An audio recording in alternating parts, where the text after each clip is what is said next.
Hello and welcome. Thank you for joining us for the annual First Nation Public Library Week Elders Panel presented by the Ontario Library Service. This year's theme, Celebrating 25 Years, features reflections from 2 elders and 1 adult from different First Nation territories. They share stories from when they were 25, offering insight, wisdom, and messages for today's youth. This recording is available for use in public programming and can be shared on your library's website, social media, and other platforms to engage your community. Thanks for tuning in, and we hope you enjoy the discussion and find ways to share it with your patrons. Bonjour, Niwan no Nkwe Dijnakas, Biigtigong Dunje. My spirit name is Four Winds Woman, and I am from Biigtigong Nishnaabeg Territory, which used to be known as Picker First Nation or Heron Bay, Ontario. And my Christian name, I guess, is Cindy Fisher. And the one thing I want to share is when we say bonjour, a lot of times that's confused with bonjour, but it's not. We say bonjour in honor of the great trickster, Nana Bonjour. So, something for you. Hi everybody, my name is Karissa Maracle. My Mohawk name is Yehnentawaks, and it means she shakes the pine tree. And I'm Wolf Clan from Tyendinaga Mohawk Territory. Wewena Bojo, no Jemen Dijnakas, Gaye Maing and Dodem, Lene Lenape and Dow, Lenape King and Donjaba. Greetings, I'm Carol Hopkins, and I come from the Delaware Nation. We're known as the Lenape people, and I'm joining you from southwestern Ontario, the community of called Moraviantown. It's called Moraviantown after the Moravian missionaries that settled here with us. That's where my mother's family line comes from, and my father's family line comes from the Munsee Delaware First Nation, also in southwestern Ontario, both communities along the shores of the Thames River. When I was 25, so one of the biggest patterns that I noticed is that I think 5 or 6 of my closest friends were all either pregnant or had babies, and they were just under a year old, like all at that same time. So it was all filled with like pictures of my friends' babies, baby showers, all of that sort of stuff. Being at the hospital for babies, it was just like all baby themed. And so naturally, like when a bunch of your friends, I think, or people around you are doing something, or there's a huge pattern, like you kind of start, well, for myself anyways, you kind of start to wonder, like, is that something that I'm supposed to be doing right now? Like everybody's doing this one thing. Like, is there this kind of expectation like out in the world that I need to be following that? And so I think that was a big question for me. There wasn't necessarily like that want there for me, which obviously is a huge necessity if you're going to change your whole life and bring somebody in the world and care for them and love them 24/7. But it just kind of made me wonder, like, oh, is this like the path that I'm supposed to be taking? And so it was an interesting dynamic to feel fulfilled and joyed to be around so many young little ones, but then not like want that for myself at that point in time. Um, I was also working a job that I knew wasn't for me, and so I was feeling a little bit burnt out by the amount of travel, or maybe just my expectations of what the role would be like weren't being met, but also feeling rewarded for the connections that I got to make in other First Nations communities, because that was the focus of my position, was traveling to other communities. I had got accepted into an online Masters of Counseling program that I was maybe involved in for a month before I removed myself. It was completely online, and the online platform, even for somebody myself who's like grown up in this digital age, like felt extremely overwhelming and like a huge learning curve that I just couldn't commit myself to making. I don't regret that decision at this time. Just I think in the same way that I don't regret understanding or knowing that just because all of my friends were having kids at a certain point in time, that I needed to do that too. I also don't have any regrets about like leaving a job that I knew wasn't for me, even though it paid well and it was good on paper and all of those kinds of things. I moved into my own apartment that was just strictly mine when I was 25. Before that, I had always lived with other people. And I also ended my first serious relationship, a relationship that had lasted for years, and it was a hard decision to come to, just like all of the other decisions to get accepted into a program and then remove myself from it because I knew it wasn't for me. um but yeah, I feel like it was a year for me of making decisions despite what I felt like would have been expected of me by society and the people around me, I guess. And yeah, like not regretting that, like just doing me, as people say. So yeah, I think that's it. I would have had 3 children already. I was working for the First Nation. I worked for the First Nation all my life. I started off, the funny thing about it was that I never got hired for a job. I was at a band meeting and they were looking for someone to take the minutes. So I said, okay, I'll take the minutes. And then after the meeting, I was offered like a secretarial type of job. So I did that. And then I went to secretary, clerk, like I worked with the finance person. And then from there, I went to welfare aid and then I went into social counselor, then post-secondary counselor, and then devolution coordinator. And then I went to the director of education. 25 years was 39 years ago. So that was a little bit of a trick to get connected to that time of my life. But I know it was easy to remember I was a mom at that age. I was a young mother when I first became a mom, and I had only been living in Canada for about 10 years at that time as well. I grew up in Chicago. My parents went there for work. They were young, got married there, and started their family. And then my mother brought us back to Canada when my father passed away. And so 10 years in Canada is really um, a real good learning curve for me, because I had grown up in a community in the inner city of First Nations people from all over Turtle Island, and um, had been connected to many different cultures because Chicago is known as a melting pot. So there were all kinds of people from around the world that came and settled in the big city, and so I was very familiar with other races of people.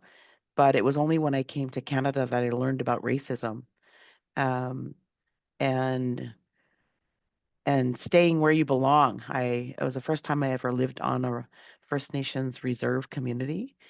And it was like there were invisible walls because if you were off reserve, um, like I said, the racism was prominent.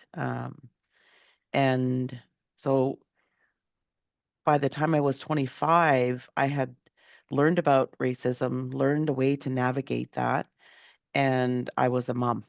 So 25 years old, it was quite significant because it was, as Karissa said, a time of transition. And it was a transition into understanding my identity as an Indigenous woman, um, understanding my spirituality and culture. And it was also a time of healing. And so I spent a lot of time then pursuing understanding and of ceremony and of the Medewan teachings. And actually took a course through the Ontario Native Education Counselors Association. So I was in that program, and that program was held at Laurentian University. And there were other students there that I also saw in the Medewan Lodge, and they're still there. I'm still in the Medewan Lodge. The Three Fires Medewan Lodge is a big part of my life, and I've had great teachers there, and part of their teachings has been to, when we learn those teachings, it's not just meant for the times in the year that you attend ceremonies. They're meant to be applied in every aspect of life. And so that's what I do as I use Indigenous knowledge and culture in my work at Thunderbird Partnership Foundation. But all of that has roots in what I was doing when I was 25 years old. And when I look back at that now, that's what brings me the greatest joy, is the memory of that transition into learning more about my identity. I think that there's still a pressure that exists to have, a specific career track, stay on that path, to have, like, I guess, find the right partner at a specific age, then stay with that person, married, children, all the things in a very specific order, and to be learning your independence at that same time. But I think maybe there's less of that right now, and it's a little bit less harsh. I feel like today there's more of a focus or emphasis for young people on self-discovery and less of an expectation of accomplishing a very specific linear path, um, like maybe at the expense of your own happiness or fulfillment. I think there's less rigidity in the expectation of certain things being completed, but also certain things being completed within a specific timeline.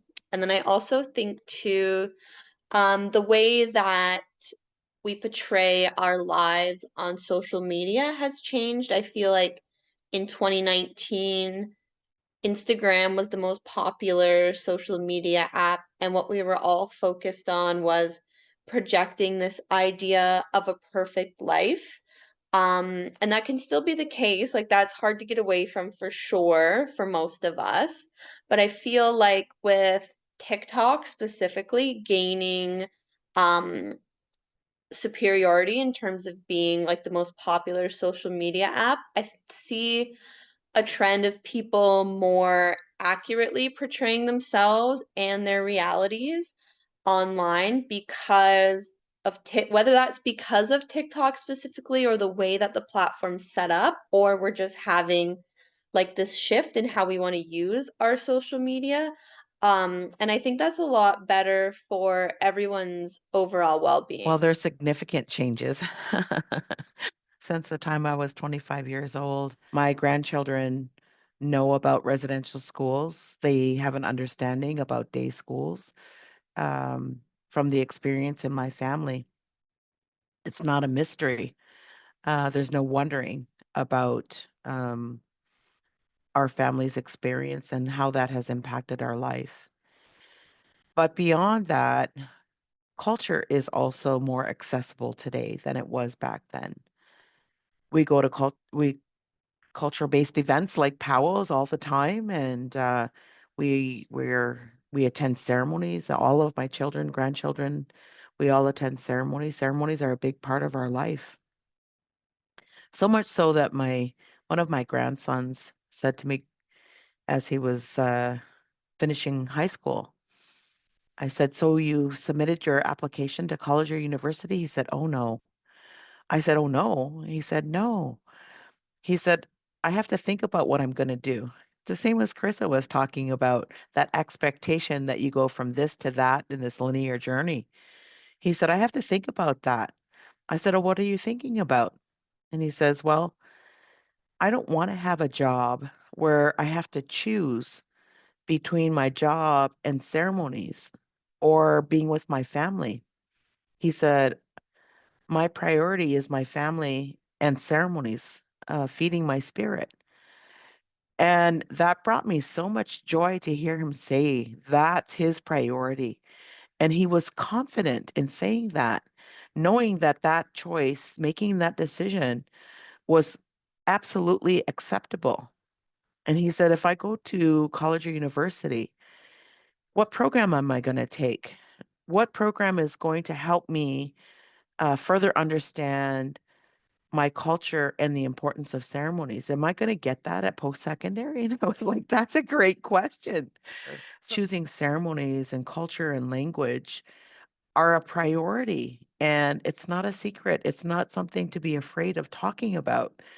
Um, so a great celebration there that we're living in a time and where it's okay to be who we are. There are still challenges, there are still struggles. Racism has not gone away, and we're more present in society.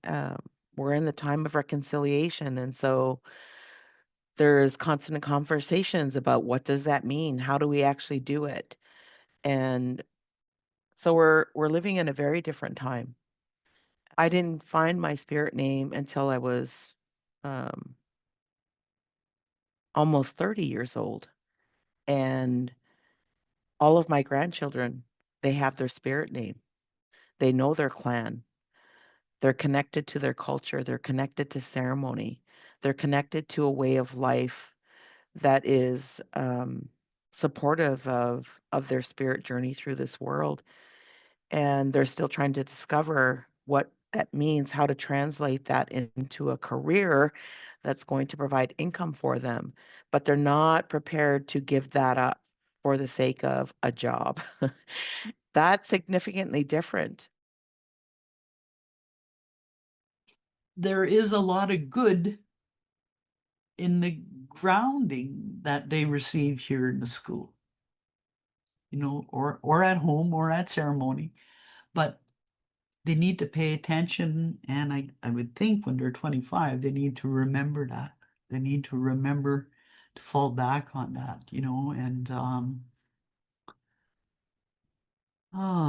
to know that there's a world around them that the love is so strong. And they have their own things that they need to heal from. I don't know what it would be, but it is possible. It is possible, that they can do that. They can stand at the center of their own medicine wheel. Okay? They have to stand at the center, and we have to remember that standing at the center, that's where we stand as individuals. And we have to remember that the medicine wheel is not flat. It's not flat. It spirals, goes up. And sometimes we hit a roadblock and we spiral back down. And with young people, I tell them, when you hit rock bottom, stay there. Do not get up, because that is your time with the Creator. The Creator's holding you in His arms right then and there. Because when we pray to the Creator, when we say our prayers, we are speaking to Creator. And when we meditate, we're listening to the Creator, but that's our time. And when we get back up, we start our journey back up again. Sometimes we make it little ways, go back, little ways, go back. But all the time, the lesson is there. I would tell anyone who's 25 to find out, because that maybe a piece of you is missing or something doesn't feel full yet. Or maybe you do, hey? Maybe you do. There are a lot of young people in our community who have been raised with ceremony present in their lives. If you don't know your grandparents, ask about your grandparents. You know, if you don't know your aunties, your uncles, ask about them. Or if you have a question about why is this like this way, you know, ask, you know, because that's part of who you are. I don't know, like I often think about the effects of residential school. And the biggest thing that was taken from us was our power to love, to protect. Okay? So that would be the other thing I would tell 25-year-olds. Get in touch with that bear. Get in touch with that animal instinct to love your children, you know, to take care of your family, to protect them. That would be the other thing I would tell them for sure, because, you know, and that's the thing that I always ask today. If the residential school is happening today, right now, what would your reaction be? And a lot of them say, oh my God, just try it. And it's that energy that we need to come in contact with to protect our children, to protect, you know, all the time. And At 25 or at any age, you can always make any kind of a change to your life. And I think that if I hadn't made the changes that I did when I was 25, I wouldn't have had access to the opportunities and learning and spaces and connections that I was able to gain because I was comfortable with the idea of being uncomfortable or uncertain for a little bit, but also I think inherently knowing that the universe, creation, Sugaidison, whatever you want to call those forces that we don't see but kind of all genuinely understand are there, that those forces are there to help guide you and bring you along a path, even if you sometimes can't see directly like where your next step is going to be. If you haven't been connected to your culture and your identity, that's the first place you need to go. Make that a goal. Because once you have that, you have a solid foundation that will support you in your understanding about choice and about your um, place of confidence and safety. Because change is always a bit scary. It creates uncertainty, and but when you have that strong foundation that is your identity, your name, your clan, knowledge of who your nation is, and the how special you are in creation, that gives you a sense of a strong sense of a foundation and confidence that allows you to explore life. At the age of 25, there are more and more young people who do have that connection to their culture and their identity. And so if that's you, my advice is learn how to translate that to apply in whatever work you're doing. Learn how to translate that meaning throughout your life and understand that there's this world that we live in, but our knowledge and our culture is applicable in every aspect of life and can inform whatever it is that we are doing. And and so it's not something that you leave at home. It's not something that you do after hours. It's not something that you just do on the weekend. Your culture and your identity um, needs to inform every aspect of your life. And so that takes some wondering and some learning. And at the age of 25, that's where um, you can begin um, that path to translating your culture and your knowledge, your indigenous knowledge, to inform to inform every aspect of your life. And if you are in a place of not knowing or have experienced lots of shame and racism, your culture has the healing for you that you need. As Indigenous people, we can learn more about ourselves by accessing libraries. So I know that our library here in Tyendinaga has a big focus on genealogy, and so that would be the place to go for our people interested in exploring their past and their ancestors and all of that. So I know that my mother's genealogy was done um by a woman in Six Nations, because that's like our sister community. And I would imagine that all of those connections kind of existed like through our library, and it's super interesting to see, to go back to, like, I think it was like the 1700s where we ended up.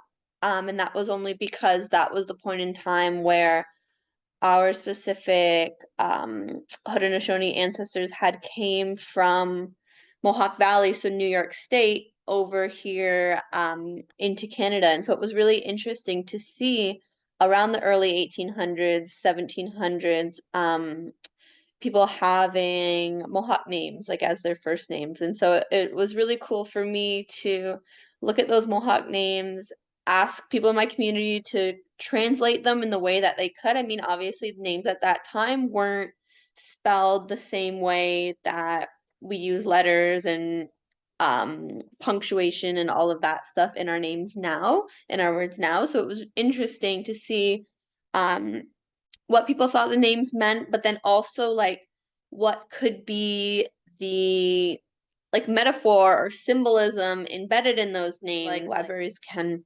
connect you to those aspects of yourself and solidify your connection to the people that came before you, and in turn your culture and your language and all of that. But I also feel like there's increasingly less spaces in our society that we can go without the expectation of spending money.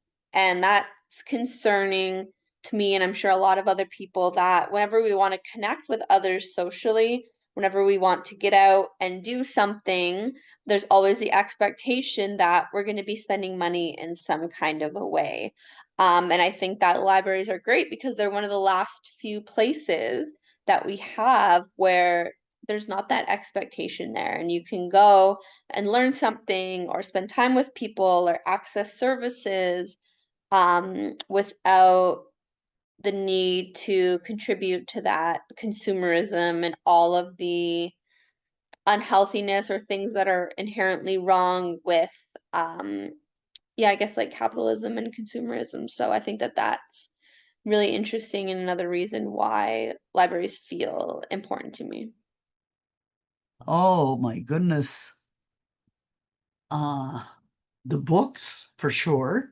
And I look at them and I think, especially when I look at ones that are a long time ago, and I look at those pictures. And there's one picture that I just cannot get out of my mind. It's this young couple with a little boy standing between them.